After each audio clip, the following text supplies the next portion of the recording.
siamo in un paese libero dove ognuno può esprimere le proprie opinioni.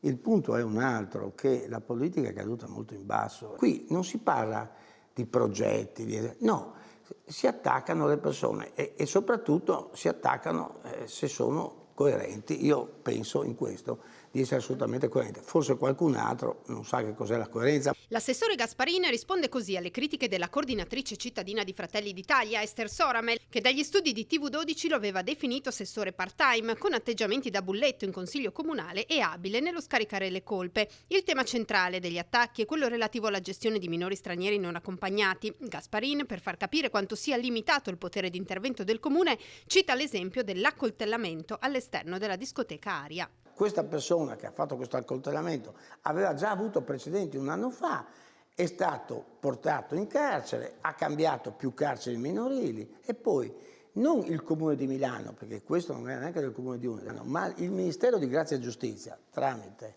i propri organi competenti, l'hanno riassegnato, punto del capo, alla struttura di cui era già precedentemente stato assegnato in passato. Quindi non è un problema del Comune di Udine. Contrario alla chiusura di Casa dell'Immacolata, si dice in ottimi rapporti con Roberti e pronto a discutere le nuove norme sulle strutture per minori stranieri con le associazioni. Con Roberti avremo sicuramente degli incontri. Come prima cosa farò una commissione ad hoc con tutte le strutture per recepire lo stato dell'arte del momento. Quindi c'è qualche altro sassolino che vuole togliersi? No, guardi, io i sassolini o i sassi li lascio a chi voglia lanciare.